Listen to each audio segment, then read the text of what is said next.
भगवान श्री कृष्ण ने क्यों दिया अपने ही पुत्र को कोढ़ी होने का श्राप। आज हम आपको भगवान श्री कृष्ण और उनके पुत्र सांबा से संबंधित एक पौराणिक प्रसंग सुनाएंगे। इस कथा का संबंध पाकिस्तान के मुल्तान शहर में स्थित सूर्य मंदिर से भी जुड़ा है। भविष्य पुराण, स्कंद पुराण और वराह पुराण में इस बात का उल्लेख है कि श्री कृष्ण ने स्वयं अपने पुत्र सांबा को कोढ़ी होने का श्राप दिया था। इस श्राप से मुक्ति पाने के लिए सांबा ने सूर्य मंदिर का निर्माण करवाया था, जो कि पाकिस्तान के मुल्तान शहर में स्थित है। इस सूर्य मंदिर को आदित्य मंदिर के नाम से भी जाना जाता था। लेकिन श्री कृष्ण ने ऐसा क्यों किया, आइए जानते हैं इसके पीछे की कहानी। भगवान श्री कृष्ण के 8 रानियां थी, जिनमें से एक निषाद राज जामवंत की पुत्री जामवंती थी। जामवंत उन गिने चुने पौराणिक पात्रों में से एक है जो रामायण और महाभारत दोनों काल में उपस्थित थे। ग्रंथों के अनुसार बहुमूल्य मणि हासिल करने के लिए भगवान श्री कृष्ण और जामवंत में 28 दिनों तक युद्ध चला था।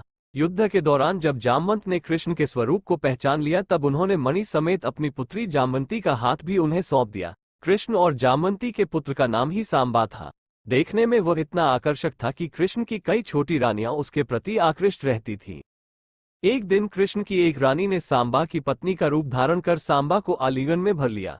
उसी समय कृष्ण ने ऐसा करते हुए देख लिया। क्रोधित होते हुए कृष्ण ने अपने ही पुत्र को कोढ़ी हो जाने और मृत्यु के पश्चात डाकुओं द्वारा उसकी पत्नियों को अपहरण कर ले जाने का श्राप दिया। पुराण में वर्णित है कि महर्षि कटक ने सांबा को इस कोढ़ से मुक्ति पाने हेतु सूर्य देव की आराधना करने के लिए कहा। तब सांबा ने चंद्रभागा नदी के किनारे मित्रवन में सूर्य देव का मंदिर बनवाया और 12 वर्षों तक उन्होंने सूर्य देव की कड़ी तपस्या की। उसी दिन के बाद से आज तक चंद्रभागा नदी को कोढ़ ठीक करने वाली नदी के रूप में ख्याति मिली है। मान्यता है कि इस नदी में स्नान करने वाले व्यक्ति का कोढ़ जल्दी ठीक हो जाता है। मंदिर का इतिहास। चीन के रहने वाले प्रसिद्ध बौद्ध भिक्षु शुयांगज़ेंग, जो भारत में बौद्ध धर्मग्रंथ पढ़ने आए थे, उन्होंने भारत के अलग अलग राज्यों का विचरण कर वहां के इतिहास को जानने का प्रयास किया। ज़ेंग ने कई ऐसे स्थानों और धार्मिक स्थलों के प्रति भी दुनिया का ध्यान आकर्षित किया। 641 ईस्वी में शुयांगज़ेंग इस स्थान पर आए थे। उनका कहना था कि मंदिर में स्थित सूर्य देव की मूर्ति सोने की बनी हुई थी, जिनकी आंखों की जगह पर बहुमूल्य रूबी पत्थर लगाया गया था। सोने चांदी से बने मंदिर के खंभों पर बेशकीमती पत्थर जड़े हुए थे। रोजाना काफी संख्या में हिंदू धर्म के अनुयायी इस मंदिर में पूजा करने आते थे। बौद्ध भिक्षु के अनुसार उन्होंने यहाँ देवदासियों को भी नृत्य करते देखा था। सूर्य देव के अलावा भगवान शिव और बुद्ध की मूर्ति भी इस मंदिर में विराजित थी।